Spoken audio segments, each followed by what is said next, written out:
आप हमें विस्तार पूर्वक श्रवण कराइए। सुखदेव जी महाराज कहने लगे, जब दैत्यों और देवताओं का घोर संग्राम होने लगा,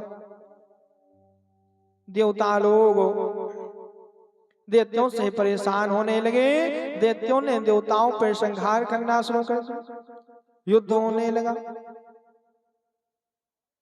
देवता अपनी रक्षा करने के लिए दौड़ते दौड़ते जाकर के और ब्रह्मा जी के पास पहुंच गए। ब्रह्मा जी ने कहा, आप निर्विकार सत्य अनंत आदि पुरुष हैं, आपके हृदय में सदैव अंतर्यामी रूप से भगवान विराजते हैं। अखंड अतर्क मन जहां जहां जाता है वहां देवता लोग जाते हैं और भगवान वहां निवास करते हैं। अनेक प्रकार से समझाओ, लेकिन दैत्य तो देवताओं से युद्ध करने के लिए सदा तत्पर रहते, देवताओं को परेशान करते। जब उन्हें कोई भी उपाय जगह ना मिले, सुखदेव जी महाराज कहते हैं, हे राजा परीक्षित जी, देवताओं के साथ ब्रह्मा जी की स्तुति करवे खान देवता को पहुंच गए। भगवान श्री हरि बीच में प्रकट हो जाते और कहने लगे, अरे देवता लोग, तुम दैत्यों से मित्रता संधि करो, क्योंकि जो काम मित्रता करने से बन जाते हैं वो बुराई लड़ाई झगड़े से ना बने। इसलिए हम एक उपाय बता रहे कि देवता लोग, तुम दैत्यों से मित्रता संधि कर लो और समुद्र मंथन के कार्य में लग जाओ। दैत्यों से कहना, अरे हम तुम्हारे मित्र हो गए हैं और अपन दोनों मित्रता कर लो और समुद्र मंथन के कार्य में लग जाओ। समुद्र मंथन से जो अमृत का कलश निकलेगा,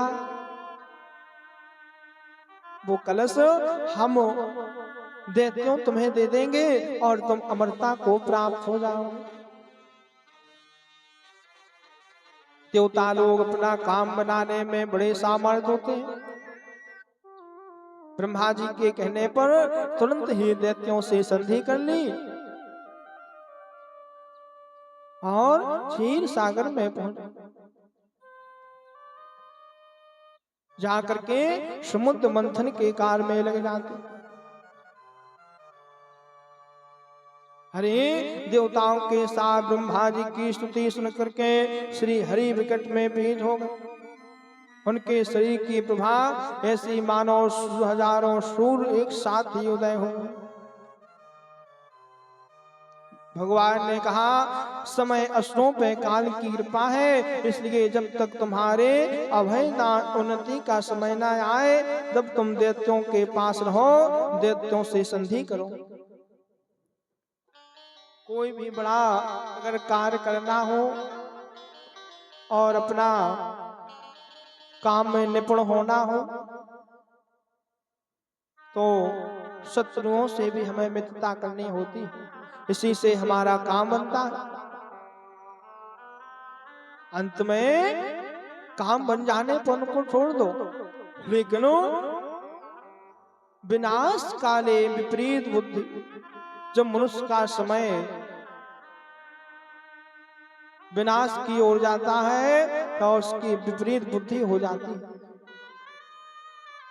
अगर हमारा समय खराब चल रहा हो और कोई काम ना बन रहा हो जो हमारी बुराई करने वाले हो, तो हमें भी उनसे मित्रता संधि करनी चाहिए, क्योंकि जो काम मित्रता से बन जाते हैं वो बुराई से कभी ना बने।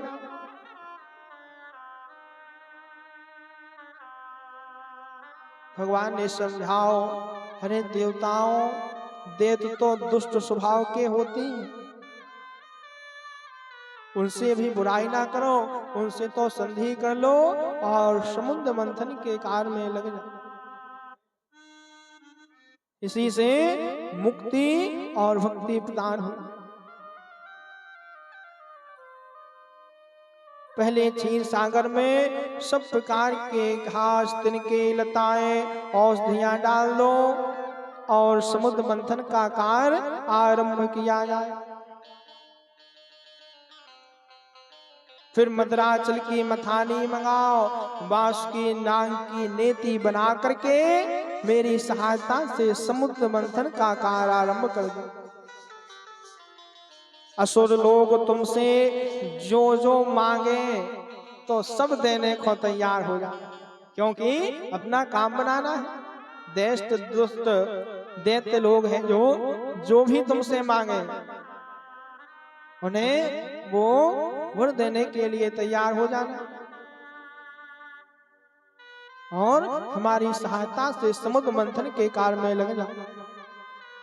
हम बताते हैं पहले समुद्र से कालकूट नामक एक विष निकलेगा, नीला हला हल के समान विष होगा, उस विष से तुम डरना नहीं। और जो भी वस्तु निकले उसके लिए लोभ ना करना। पहले किसी वस्तु की कामना कभी नहीं करनी चाहिए, परंतु वह कामना पूरी हो तो क्रोध भी नहीं करना चाहिए। सुखदेव जी ने कहा, हे राजा पारिचित जी, देवताओं को आदेश देकर के भगवान उनके बीच में ही अंतर्ध्यान हो जाते हैं। तत्पश्चात इंद्रादि देवता राजा बलि के पास गए, जिन्होंने तीनों लोकों की पृथ्वी को जीत लिया था। बुद्धिमान इंद्र ने भी अति मधुर वाणी से समझाते हुए कहा, राजा बलि ये सब बातें कही जिनकी शिक्षा हमें स्वयं भगवान ने दी। तब देवताओं और इंद्र समुद्र मंथन के कार्य में लग जाते हैं। सभी देवता लोग समुद्र मंथन के कार्य में लगे। क्षीर सागर के निकट भगवान के विदा करने पर गरुड़ जी महाराज भी वहां पहुंच जाते हैं। सुखदेव जी महाराज ने कहा, हे राजा पारिचित जी, समुद्र मंथन का जब कार्य आरंभ हो गया, देवता और असुरों ने नागराज की बांसुरी को अमृत का भाग देने के वचन दे करके उसे नेति के रूप से मदराचल में लपेट दिया और समुद्र मंथन के कार्य में लग जाते हैं। उस समय पहले सबसे पहले अजित भगवान बासुकी के मुख से ओर जाते हैं।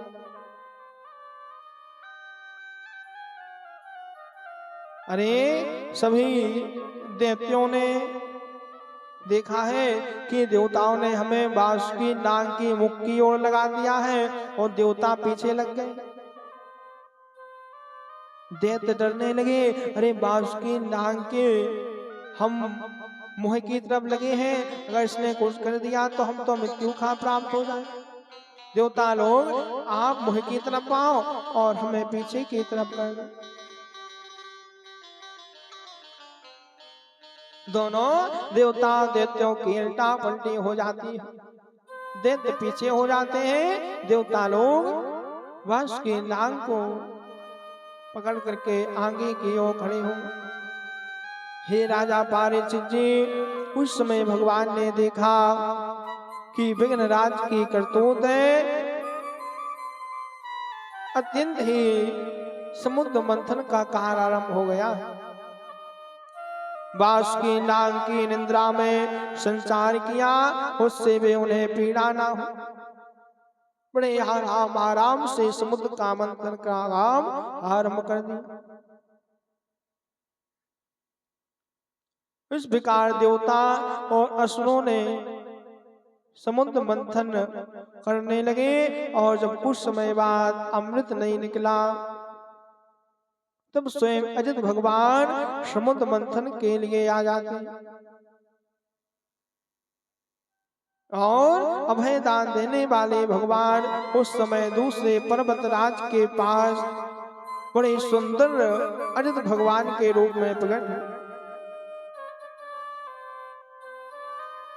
इधर सर्वप्रथम जैसा पार्व परमेश्वर ने बताया था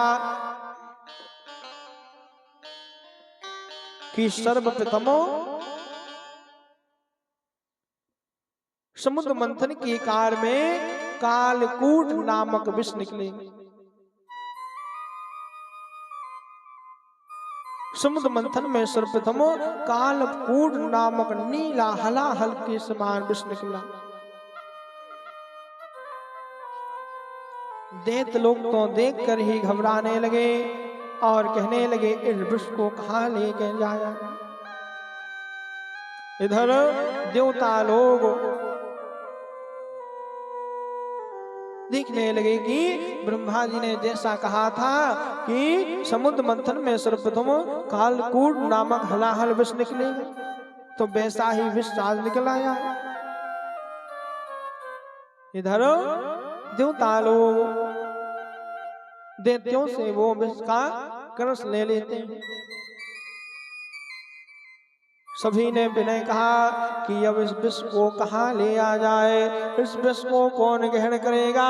अगर पृथ्वी पे इस विष को छोड़ दिया जाए तो पृथ्वी पे मनुष्य दैत्य देवता सभी जो है तो मृत्यु का प्राप्त हो जाए। इस विष को देखने की शक्ति भी किसी में ना, और अगर किसी पर इसका प्रभाव पड़ गया तो पूरा लोक भूतल सभी नष्ट हो जाए।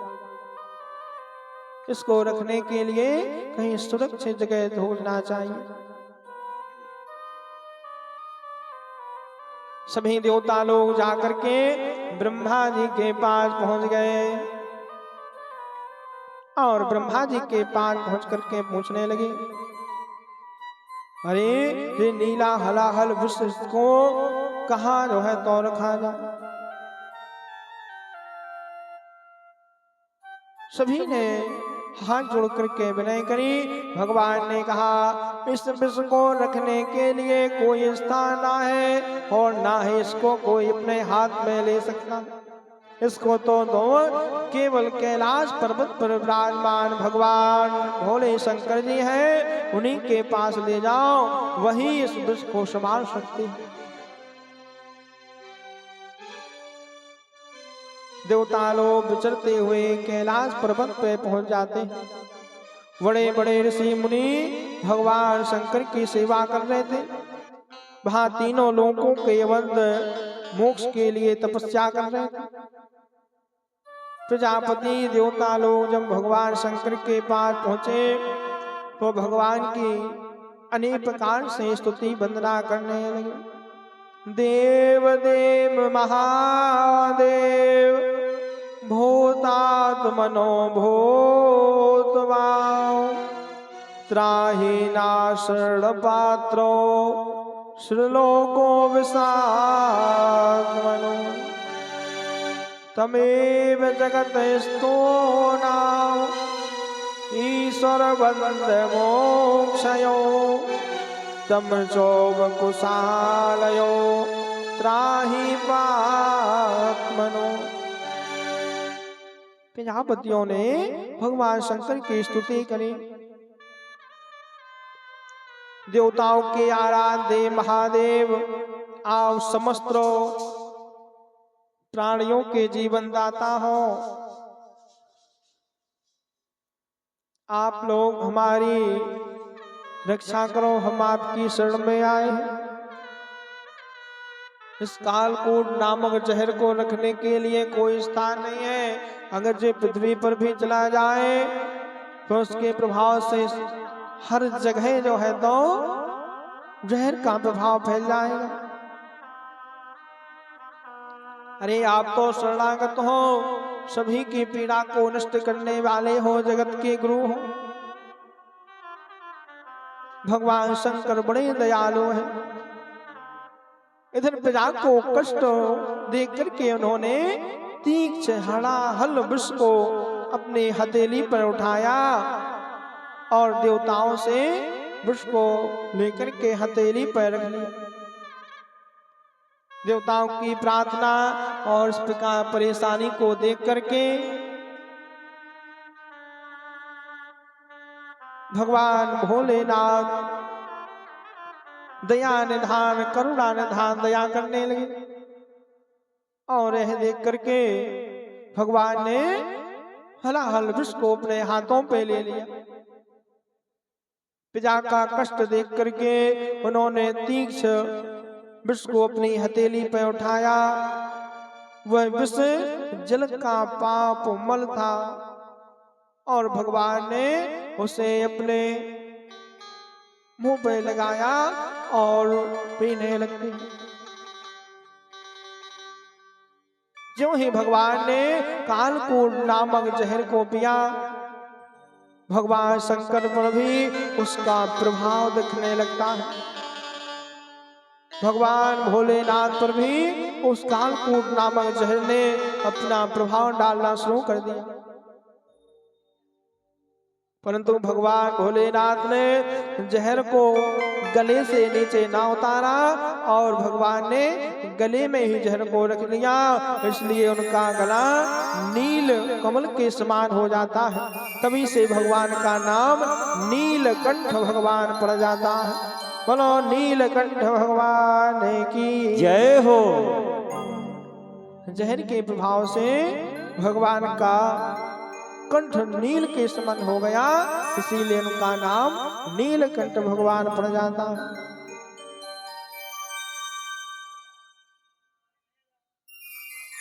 सुखदेव जी महाराज कहने लगे, हे राजा परीक्षित जी, जब भगवान भोले शंकर ने जहर को ग्रहण किया था तो उसकी 2-4 बूंदें थी जो पृथ्वी पर गिर पड़ी थी, जिसके प्रभाव से विषैले जीव सांप बिच्छू उत्पन्न हुए थे। और यही विषैले जीव कालकूट नामक जहर पृथ्वी पर गिर जाने से उत्पन्न हुए। भगवान ने जब जहर पिया था तो 1-2 बूंदें पृथ्वी पर गिर गई थी। उस जहर के प्रभाव से ही जहरीले जीव उत्पन्न हो गए। सुखदेव जी महाराज कहने लगे, इधर देवता लोग तो भगवान को जहर देख करके चले जाते। समुद्र मंथन के कार्य में पुनः लग गए।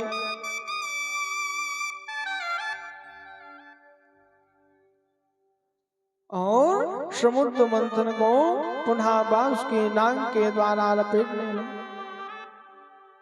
सुखदेव जी कहते हैं, इस प्रकार भगवान शंकर ने विष का पान कर लिया और देवता असुरों को बड़ी प्रसन्नता हो गई और वे फिर नए उत्साह के साथ काम कर देखा, माने समुद्र मंथन करने के लिए आ जाते हैं। समुद्र मंथन में वो समुद्र से कामधेनु नामक गाय प्रकट हुई। जिस कामधेनु नामक गाय को देख करके ऋषि मुनिगण गाय को ले जाते हैं, क्योंकि दैत्यों को देवताओं को तो केवल मतलब था अमृत के कलश से, और समुद्र मंथन में जो भी निकले तो ले जाना, हमें तो केवल अमृत चाहिए। इसके बाद उसे उच्च श्रीवा नाम का एक घोड़ा निकला। घोड़ा को देख करके राजा बलि जी ले गए। समुद्र मंथन आरंभ हो रहा था, चल ही रहा था। इसके बाद समुद्र मंथन में एक ऐरावत हाथी निकला, जिसे इंद्र महाराज जी ले जाते। पश्चात कौस्तुभ पद्मार्क मणि निकली, जिसे हृदय में धारण करने के लिए स्वयं भगवान अजित महाराज जी ले गए। इसकी बात सुन की शोभा बढ़ाने वाला एक कल्प वृक्ष निकला। तत्पश्चात समुद्र मंथन चले रहा था कि अनेक अप्सराएं निकलने लगी। सुन की शोभा बढ़ाने के लिए देवता अप्सराओं को लेकर के चले जाते। हे राजा पारीक्षित जी, अप्सराओं के बाद समुद्र मंथन से स्वयं पार ब्रह्मी पारगामी माँ देवी लक्ष्मी जी प्रकट हुई। वे भगवान की नित्य भक्ति के लिए उत्पन्न हुई। उनके समान बिजली के समान चमकती हुई छटा दशाएं जगमगा रही थी और उनके सौंदर्य आदर एवं रूप देख करके सबकी महिमा देवताओं की और देवताओं की चित्त खींच हो गई।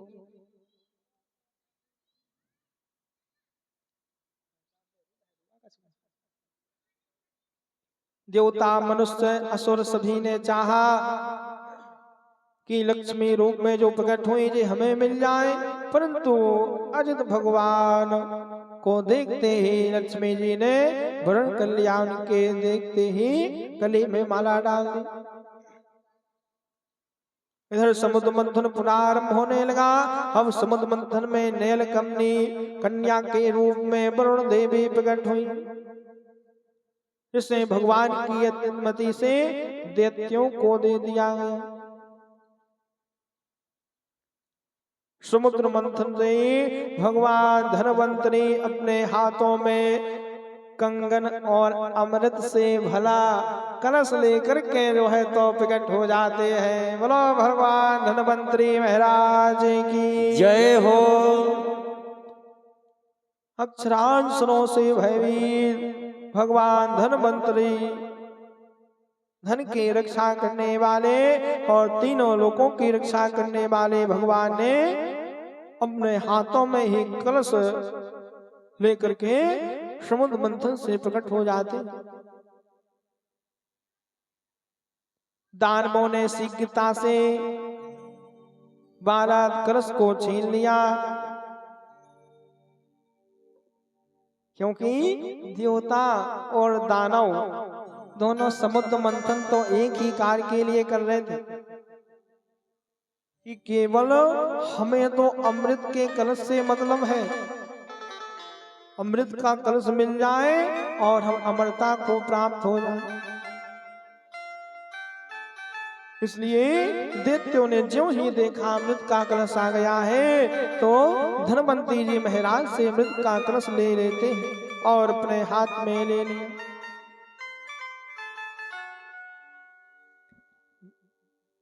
देवता लोग दैत्यों की ऐसी बात देख करके बड़े परेशान हो गए, कहने लगे अरे मर गए, अबे तक तो समुद्र मंथन के कार्य में लगे रहे और जब अमृत का कलश निकला तो दुष्टों ने दैत्यों ने ले लिया। ब्रह्मा जी ने तो कहा था कि अमृत का कलश निकले का वो आपको दिया जाएगा, लेकिन ये तो दैत्यों ने ले लिया है। देवता लोग भागे भागे भगवान के पास गए। भगवान ओ ब्रह्मा जी जो का कर दो आपने, अब तो बे अमरता का प्राप्त भय जात सो हमार तो और कहूँ अब ठिकानो नहीं। अब ये तो दे दुष्टन की माए बच नहीं रहे और अगर जी अमरता का प्राप्त हो गए तो और नहीं हमें रह पाऊंगा। देवताओं को तो कहीं भी जगह नहीं मिलेगी। भगवान ने कहा अरे देवता लोग अम्म खाओ, हम सबका हित करने वाले हैं, दुष्टों को मारने वाले, दैत्यों पे सत्य के मार्ग पे जो चलता है उसकी रक्षा करने वाले। अरे जो दुष्ट लोग होते हैं वो किस बात पे खुश हो जाते हैं, किस बात पे अपना प्रभाव बदल देते हैं पता है तुम्हें? अरे अगर जो दुष्ट नीच लोग होते हैं उनके लिए अगर कोई स्त्री मोहिनी रूप धारण करे, सुंदर स्त्री दिखाई देवे तो वो अपना धन धान लुटाने के लिए तैयार हो जाते हैं। भगवान परमेश्वर ने कहा आप लोग चलो वहीं दुष्टों के पास और हम अभी आए। असुरों और देवता एक जगह जाके खड़े हो गए। भगवान पाक परमेश्वर ने बहुत ही सुंदर स्त्री मोहिनी का रूप धारण किया और वहां जाकर के दुष्टों के समक्ष खड़े हो गए। बोलो मोहिनी भगवान की जय हो। सुखदेव जी महाराज कहने लगे, हे राजा परीक्षित जी, भगवान की मोहिनी परिहास देख करके देवता तो भगवान को हाथ जोड़ करके प्रणाम ही करने लगे, परंतु जो दुष्ट लोग थे ललायत होने लगे, देखने लगे। दैत्यों के मन में विश्वास हो गया कि अब तो हम अमरता का प्राप्त हो गए, जे मोहिनी रूप स्त्री हमें ही प्राप्त हो जाए। परंतु भगवान तो देवताओं के हित के लिए वहां पहुंचे थे। भगवान ने मुस्कुरा करके मोहिनी रूप धारण किए हैं और कहा है, अरे दुष्टों दैत्यों, अगर तुम हमारे रूप को देख करके लायक हो रहे हो और कहीं जो अमृत को कलश हम अपने हाथों से लेकर के आपको पिलाएंगे तो आपको कितना अच्छा लगेगा। अरे ये कलश हमें दो, हम आपको अपने हाथों से अमृत का कलश आपको पिलाएंगे। सभी दैत्य भगवान की मोहिनी रूप और वाणी सुनकर के मोहित हो जाते हैं और जब मोहित हो गए तो सभी दैत्यों ने मुस्कुरा करके अपना अमृत का कलश लेकर के और मोहिनी रूप भगवान को दे देते हैं। भगवान ने विचार किया, असुर तो जन्म से ही क्रूर स्वभाव वाले होते हैं, अगर इनको हमने अमृत को कलश लेकर के अमृत पिला दो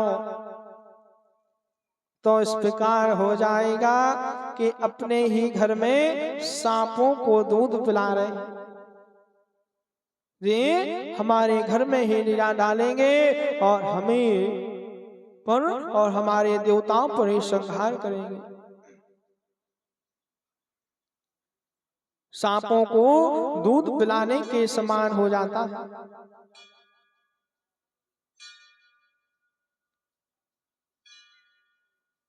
इसलिए उनको अमृत पिलाना बेकार हो जाए। उन्होंने असुरों को अमृत में भाग ना दिया। मोहिनी रूप भगवान अवतार किए हैं और कहने लगे, अरे देवताओं और दैत्यों एक एक पंक्ति कर लो, दैत्यों एक लाइन में हो जाओ, देवता लोग एक लाइन में हो जाएं। हम सभी के पास दैत्यों के पास जाकर के पहले अमृत का कलश लेकर के जाएंगे, अपने हाथों से सभी को अमृत पिलाएंगे और फिर अगर बचे खुचे तो देवताओं को मिल जाएगा। भगवान की बात मान करके देवताओं ने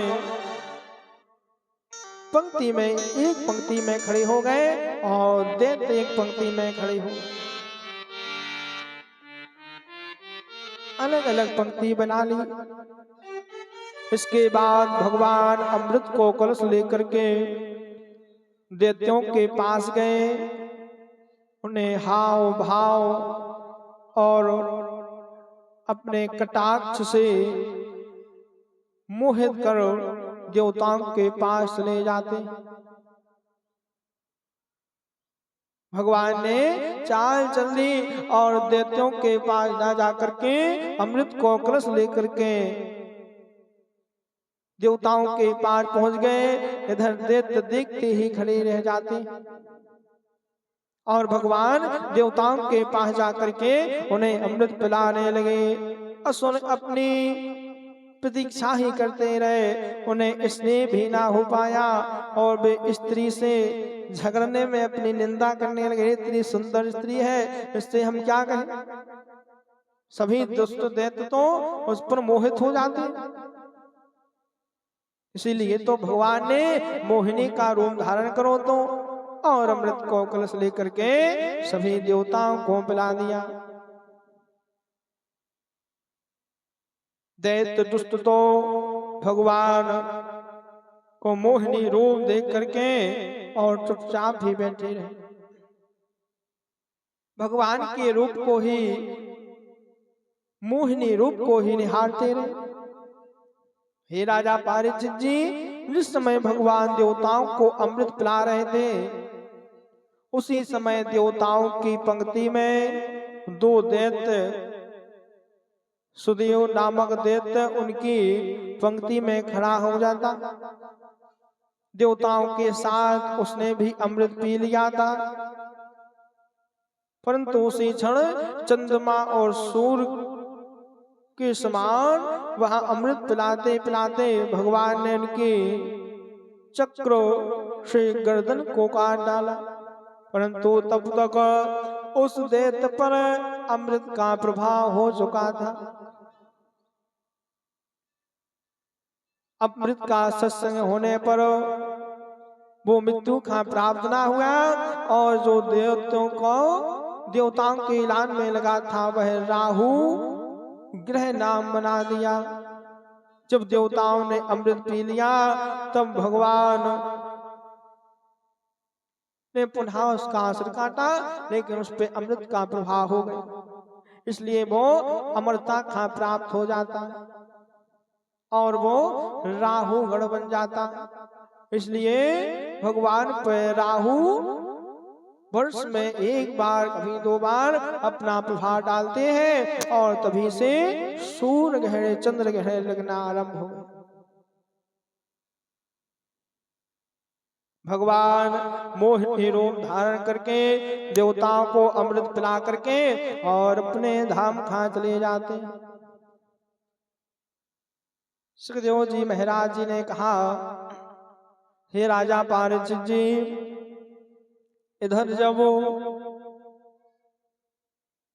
भगवान ने अपना रूप धारण करो तो दैत्यों ने दुष्टों ने देखा, अरे भगवान तो अपना काम बनाने के लिए आए थे, ना कोई मोहिनी सूरत है ना कोई है, वो तो अपना काम बना करके चले गए हैं, देवताओं को अमृत पिला करके चले गए। इधर दुष्टों दैत्यों ने पुनः संग्राम करना आरंभ कर दिया। दैत्यों और देवताओं का पुनः संग्राम होने लगा, युद्ध होने लगा, जिसे देवासुर संग्राम के नाम से जाना जाता है। लेकिन अब तो देवता लोग अमरता का प्राप्त हो गए थे, अब तो उन्हें कोई मार नहीं सकता। दैत्य दुष्ट लोग जाकर के कहने लगे, अब हमारे लिए कोई स्थान नहीं है, हमें तो पृथ्वी पर सभी देवता मृत्यु का प्राप्त कर दें। सभी दौड़ते हुए जाकर के भगवान भोलेनाथ के पास पहुंच गए, क्योंकि भगवान भोलेनाथ तो भोले हैं, सभी को अपने जगह पर स्थापित करते हैं, चाहे देवता हो चाहे दुष्ट हो, सभी को अपनी शरण में ले लेते हैं। और सभी दुष्ट भगवान भोलेनाथ के पास जाकर के कहने लगे, हरि दया धर्म का मूल है, पाप मूल अभिमान, तुलसी दया न छाड़िए जब तक घट में प्राण, जब तक घट में प्राण। सुखदेव जी महाराज ने कहा, हे राजा पारीक्षित जी, जब भगवान शंकर ने सुना है कि भगवान हरि विष्णु ने स्त्री का रूप धारण करके दैत्यों असुरों को मोहित करके देवताओं को अमृत पिला दिया,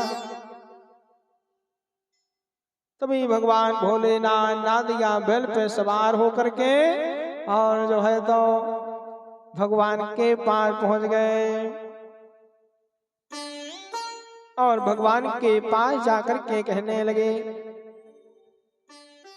अरे आपने ऐसा क्यों किया? पहले तो ने अमृत कलश के लिए समुद्र मंथन के काल में लग गए और उन्हीं से अमृत को विहीन कर दिया और देवताओं को अमृत पिला देते। अरे ये तो आपने बहुत गलत किया है। भगवान ने कहा, हे भोलेनाथ शंकर भगवान जी, अगर दुष्ट देवता और दैत्य अमृत पी लेते तो तीनों लोकों में उनकी ही विजय हो जाती और तीनों लोकों पर उनका ही शासन हो जाता। देवता धर्म सभी जगह नष्ट हो जाता, क्योंकि दैत्य हैं जो नीच स्वभाव के। इसलिए हमने अमृत का कलश लेकर के दैत्यों को ना देकर के देवताओं को दिया। भगवान को समझा करके और पुनः शंकर जी अपने कैलाश पर्वत पे आ जाते। अब दैत्य कहने लगे कि हे प्रभु, अब हमारे लिए कोई ना कोई स्थान तो हम कहाँ रहेंगे? भगवान भोलेनाथ जी ने कहा कि दुष्ट दैत्यों, तुम्हारे लिए स्थान रहने के लिए कैलाश पर्वत ही है, हमारे साथ ही विराजमान करो, हमारे साथ ही रहो। इसलिए भगवान के पास भूत गण नंदी भृंगी श्रृंगी सभी लोग भगवान के पास निवास करते। तीनों लोकों में भगवान की जय जयकार होने लगी। सभी अप्सराएं भगवान के गीत गाने लगी। देवताओं की तीनों लोगों में विजय हो जाती।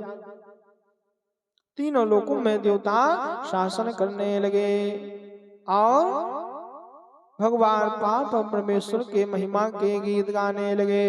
बोलो श्री भक्त वत्सल भगवान की जय हो, वृंदावन बिहारी लाल की जय हो। भगवान का संकीर्तन करें। इसके बाद भगवान पार्वती परमेश्वर चंद्र वंश में सूर्य वंश में भगवान श्री पार्वती परमेश्वर श्री राम जी की कथा का वर्णन किया जाए।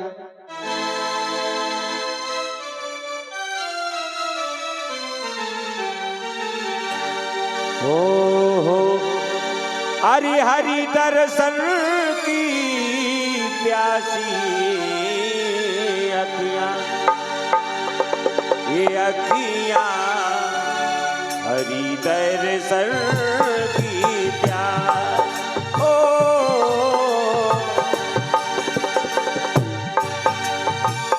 हरि दर्शन की प्यासी अखियां, हरि दर्शन की प्यास अखियां, हरि दर्शन की प्यासी।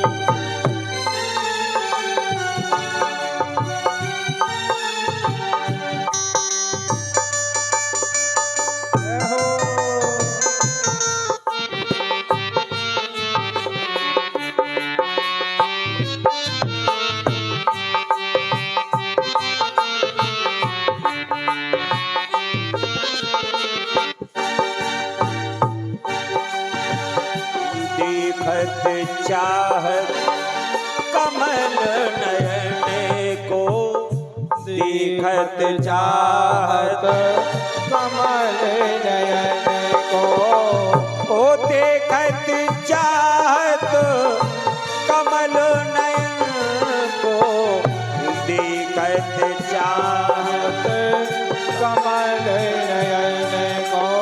ओ निस दिन रहते उदासी, हो निस दिन रहते उदासी अखियां, हरि दर्शन को प्यासी। ओ अखियां, हरि दर्शन को प्यासी।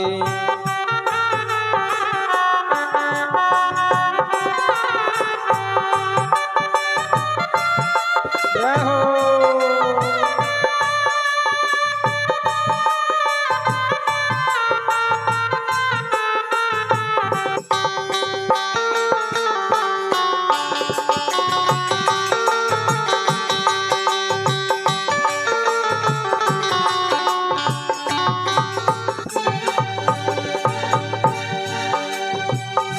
केसर तिलक राधे हो, केसर तिलक मोतिन की माला, केसर तिलक मोतिन की माला, केसर तिलक मोतिन की माला, केसर तिलक मोतिन की माला। ओ वृंदावन के बासी, बासी वृंदावन के बासी, अखियाँ हरि दर्शन को प्यासी, ओ अखियाँ हरि दर्शन को प्यासी।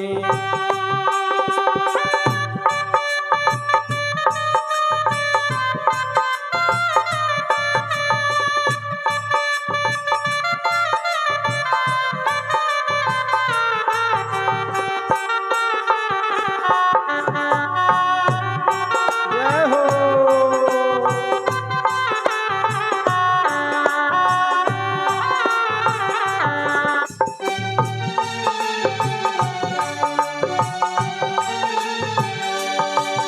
ओ हरि दर्शन की प्यासी अखियाँ, हरि दर्शन की प्यास अखियाँ, हरि दर्शन की प्यास, ये अखियाँ हरि दर्शन की प्यास, अखियाँ हरि दर्शन की प्यासी, ओ अखियाँ हरि दर्शन की प्यास। बोलो सियावर रामचंद्र भगवान की जय हो, दुर्गा महारानी की जय। जय हो।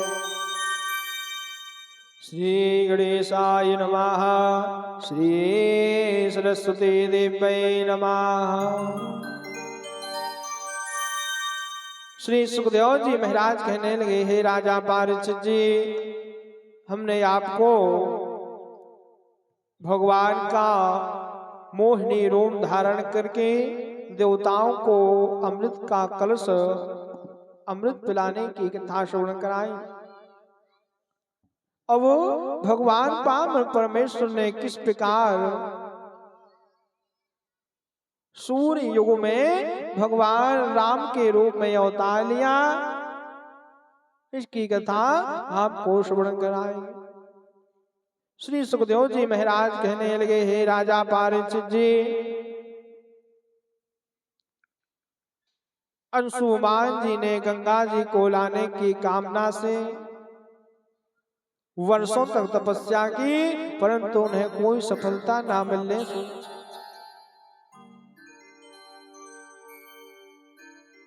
भागीरथ जी ने माते भगवान शंकर को प्रसन्न करके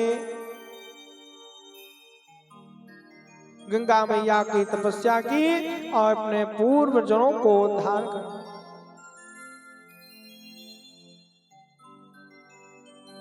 गंगा मैया को भगवान शंकर की जटाओं पे स्वर्ग से पृथ्वी की ओर उतारा। भागीरथ की तपस्या से प्रसन्न होकर के गंगा जी ने उसे दर्शन दिए और उनकी प्रार्थना से पृथ्वी पर आने को तैयार हुई और भगवान की जटाओं से भोलेनाथ से प्रार्थना करने पर उन्होंने अपनी जटाओं से पृथ्वी पर उतारा। श्री सुखदेव जी महाराज कहते हैं, हे राजा परीक्षित जी, गंगा जी से इस प्रकार कह करके राजा भागीरथ जी ने थोड़े ही दिन में तपस्या करके भगवान शंकर को प्रसन्न करो। जब अपने पूर्वजों का उद्धार करके भागीरथ जी महाराज का विवाह हुआ तो भागीरथ जी महाराज जी के पुत्र श्रुत नाम का हुआ, उसका पुत्र हुआ सिंधु। और इस प्रकार पीढ़ी दर पीढ़ी इसने राजा नल के जुए की विद्या सिखा करके तीनों लोकों पे विजय प्राप्त की।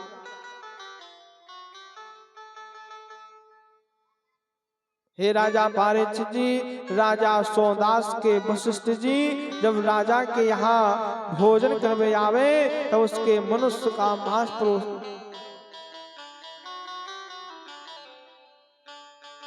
तब उन्होंने क्रोधित होकर के राजा को श्राप दिया कि या तो राक्षस हो जाएगा।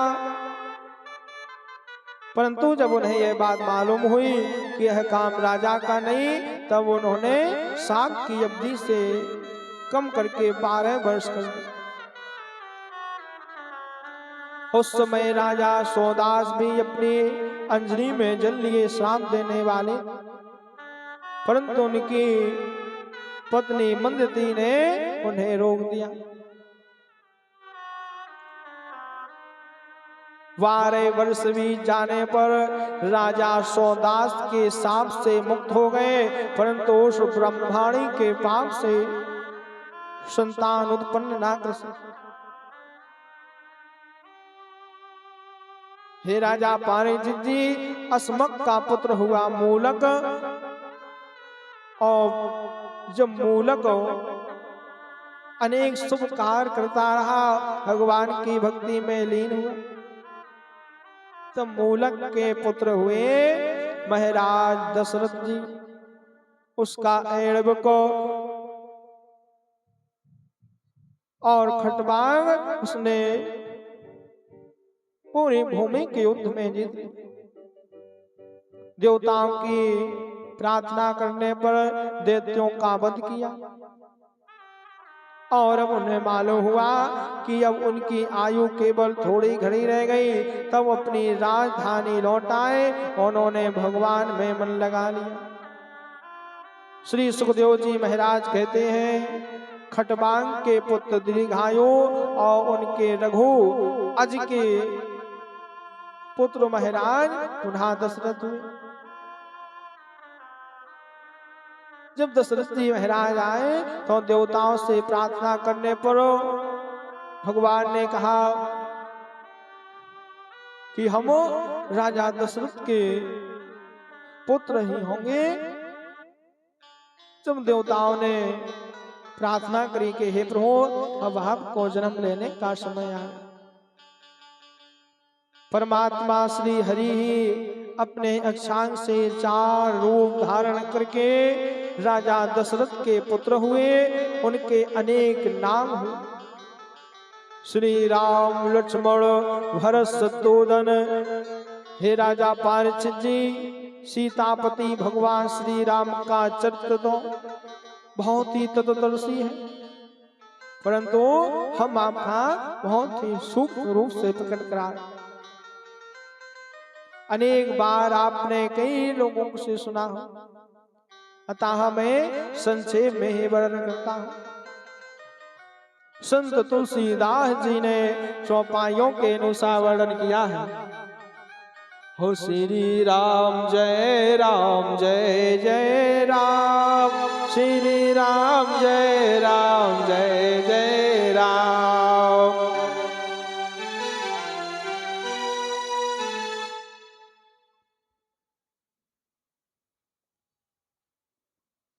हो श्री राम जय राम, जय जय राम, श्री राम जय राम, जय जय राम, श्री राम जय राम, जय जय राम, श्री राम जय राम, जय जय राम, जय राम जय राम, जय जय राम, श्री राम जय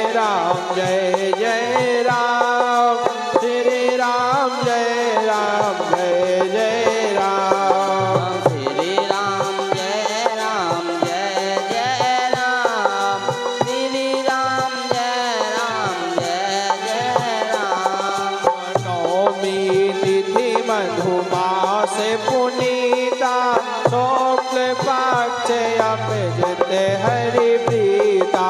श्री राम जय राम जय जय राम। श्री राम जय राम जय जय राम। मत दिवस अति शीत न घामा, पावन काल लोक विश्रामा। श्री राम जय राम जय जय राम। श्री राम जय राम जय जय राम। शीतल मंद सौरभ बर बाऊ, हर्षित सुर संतन मन जाऊ।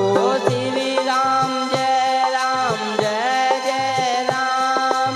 श्री राम जय राम जय जय राम। श्री राम जय राम जय जय राम।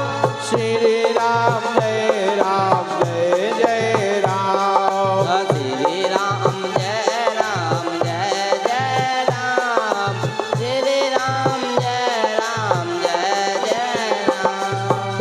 श्री राम जय राम जय जय राम। श्री राम जय राम जय जय राम। बोलो सियावर रामचंद्र भगवान की जय। वृंदावन बिहारी लाल की जय। भगवान पावन परमेश्वर श्री रामचंद्र जी के जन्म को अति सूक्ष्म रूप में तुलसीदास जी ने भी वर्णन करो है। हरि नवमी तिथि मधुमास पुनीता, शुक्ल पक्ष अवय जित हरि प्रीता। जो चैत्र मास शुक्ल पक्ष की नवरात्रि आती है, उसी नवरात्रि में नवमी तिथि जो नव दुर्गा की नवमी होती है, उसी दिन भगवान पावन परमेश्वर श्री रामचंद्र जी ने अपना जन्म अवतार लिया था। नवमी तिथि मधुमास पुनीता, शुक्ल पक्ष अभिजित हरि प्रीता। शुक्ल पक्ष था और अभिजीत नाम नक्षत्र लगा था। मध्य दिवस अति शीत न घामा, पावन काल लोक विश्रामा। भगवान पावन परमेश्वर श्री रामचंद्र जी ने मध्य दिवस में दोपहर के ठीक समय 12 बजे जन्म लिया।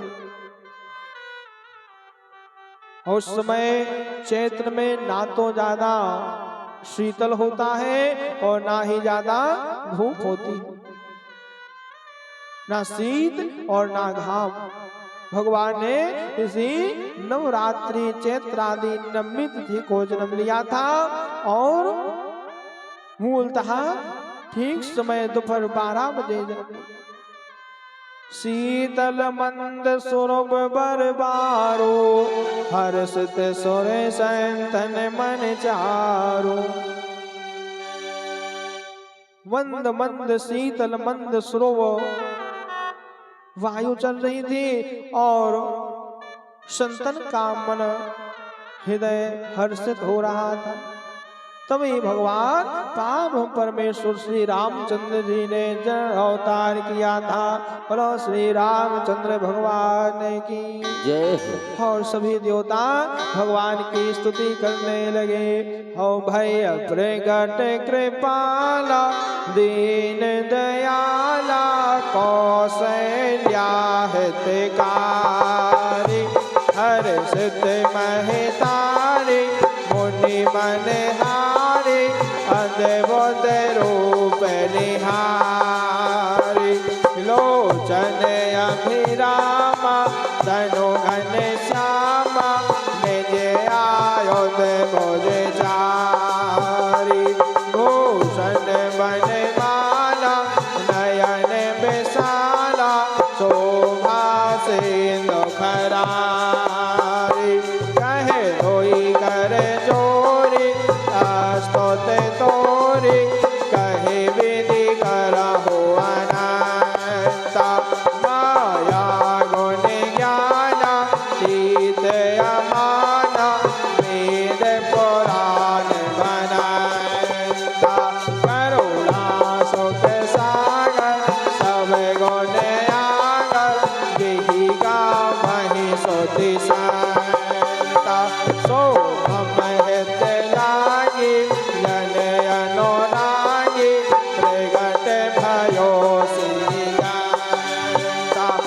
ब्रह्मांड ने गाया निर्मित माया रोम रोम प्रतिवेद कही मन और शोभासी कहे उपहासी सुनत धीर मति धीर न रहे उपजा जब ज्ञाना प्रभु मुझसे ज्ञाना करते बहुत विधि कीन चाही कहे कथा सोहाई बात बुझाई जिस प्रकार सोत प्रेम लहे माता पुण्य बोली सो मत डोली तजहु तात रहे रूपा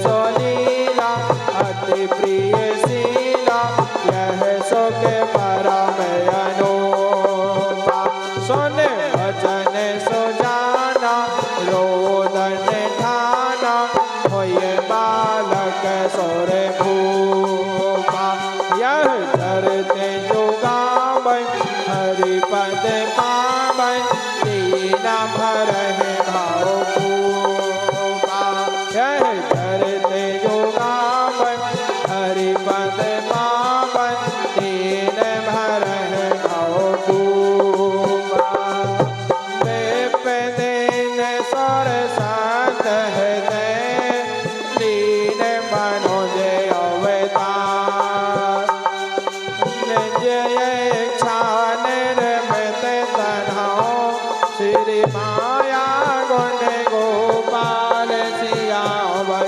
रामचंद्र की जय पवन सुत हनुमान जी महाराज की श्री दुर्गा महारानी की जय। भक्त वत्सल भगवान की जय श्री पार्वती परमेश्वर श्री आनंद कंद भगवान श्री सूर वंश के परम अवतार श्री रामचंद्र जी के जन्म की कथा को श्रवण कराए। अब शाम के बेला में चंद्र वंश के परम अवतार भगवान श्री आनंद कंद यदुकुल नामक कृष्ण कन्हैया जी की जन्म उत्सव की कथा श्रवण कराई जाएगी। बोलो श्री भक्त वत्सल भगवान की जय, दुर्गा महारानी की जय। भगवान की मंगलमय आरती करें, आरती प्रज्वलित करें। जय।